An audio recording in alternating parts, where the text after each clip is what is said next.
everyone, it's Xander. I guess the point of this video is to reintroduce myself. I know that I'm very inconsistent with making videos and have been for a while. I feel like my life just keeps getting busier and busier at this point, basically. But the good news is, and I'll get more into this later, I am probably going to be devoting more of my time to making videos once May hits, or around that time. So, fingers crossed. It's a work in progress, but I just figured that it might be good to make a video reintroducing myself, because there are certain parts of my transition that I didn't really talk too much about in previous videos. So I'm Xander. I'm 29 years old. I have been out. I've transitioned a long time ago at this point. I want to say it was between 2012 2013 when I got my hair cut short and started to be, at least try, to be read as male. It kind of worked for me, and then I started testosterone in 2013. I think it was May 8th that this is the specific date for it. So that said, I've been on T for 11 years, which is absolutely insane to me.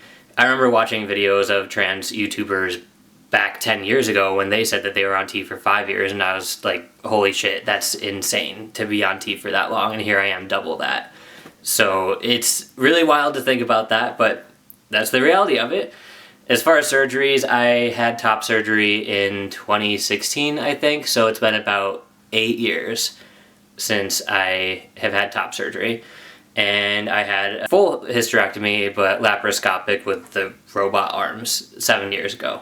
That's been the most of transition stuff since then. I haven't had any really huge updates. It's just kind of been gradual or figuring things out here and there. But those are my big moments, I guess, as far as transition stuff goes. So hopefully this video will be brief, unlike quite a few of my previous ones.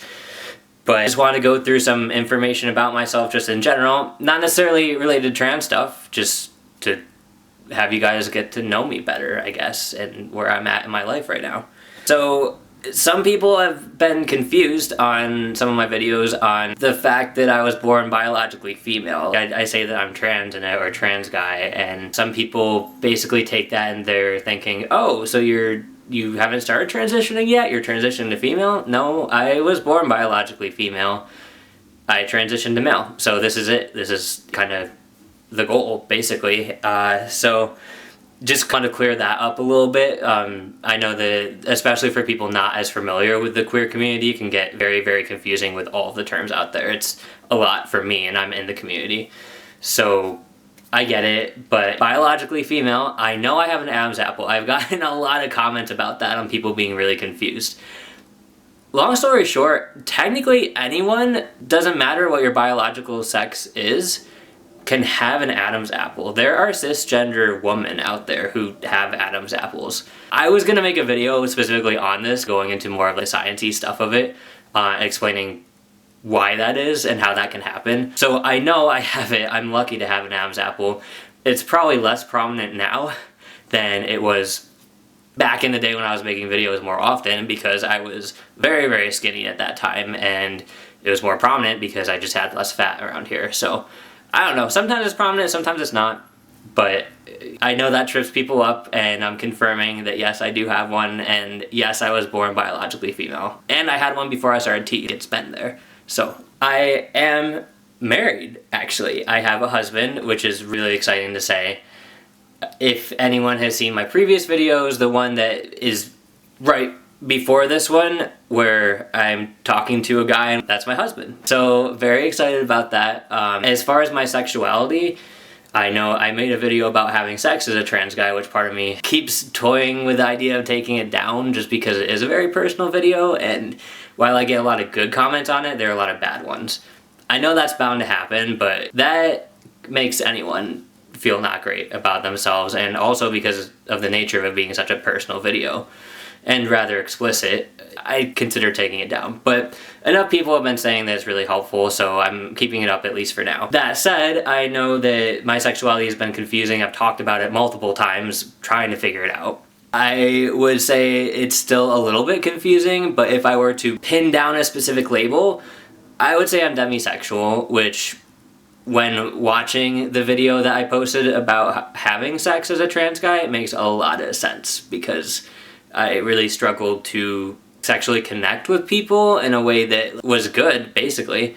And I figured out that I really do need that emotional connection and know someone for a decent amount before I can have sex with them and enjoy it. So there's that. But I am attracted to men. That's just I blanket statement to say I'm gay, just because I delve into the whole specifically demisexual, and then with that it doesn't specify gender either. It's more about just the emotional connection prior to a sexual connection. That just gets confusing. A lot of people don't really know what that means, so I just typically say that I'm gay because I am interested in men. That's it. I have dated women before. It was very confusing for me for a long time to separate romantic feelings from emotional feelings. So if I really connected emotionally with a woman, I was like, maybe I like them, let's date. And that never turned out well, basically.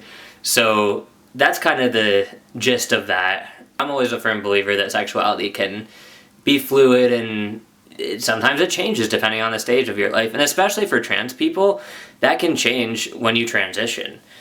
I'm not saying it does. I know that there's the myth that T can make trans guys gay.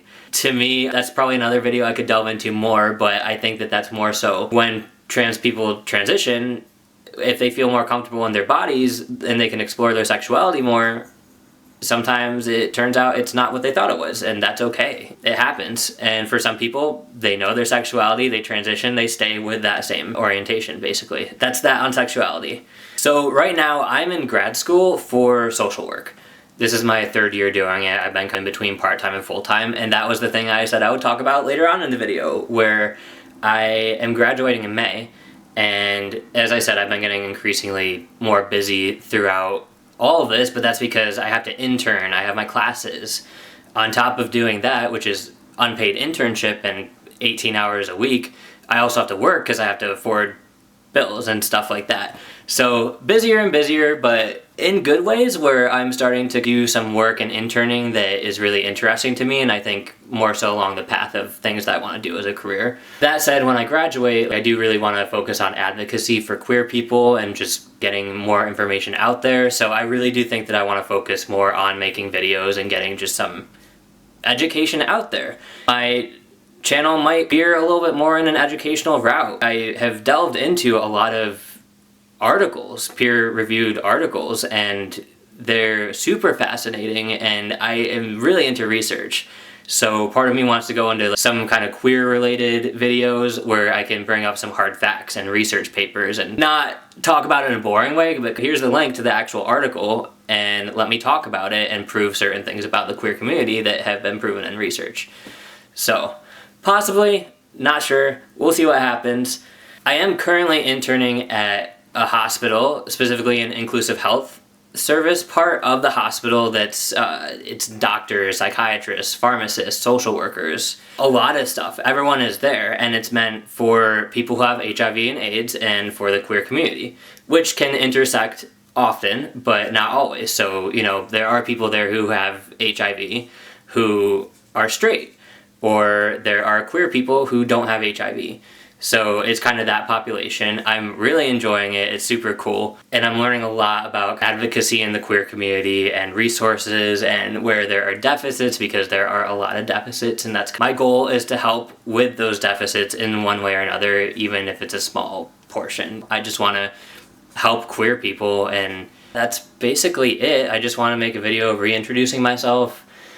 I feel like I make a video every year or so saying, yes, I'm alive, yes, I'll keep making videos at some point, but now I'm really hoping to focus more on this. And I've learned a lot the past couple of years with social work and just my interning and work in general right now, and it's really cool, and I really just want to spread a lot of what I've learned and incorporate it into the queer community. As always, if anyone has any questions, please feel free to comment. I know I've been pretty bad at responding. In fact, I have to go through and respond to quite a few comments at this point. But just comment, I'll respond eventually, I promise. And if anyone has any ideas that they want me to cover as far as videos, please let me know, because I'm not very creative with those ideas, and that's part of the reason why it takes me so long is, you know, I'm like, will people actually find this interesting? Because, you know, I'm not doing this to be like famous or anything, like not at all. If I did, I used to do a lot of video editing, and if that were the reason I was doing this, I would put a lot more effort into the video editing. This is more just informational, like, stuff, basically. Hopefully I'll be making more videos soon, and if not relatively soon, once I graduate in May, I should be more committed to making more videos and just putting stuff out there. Yeah, I will see everyone later.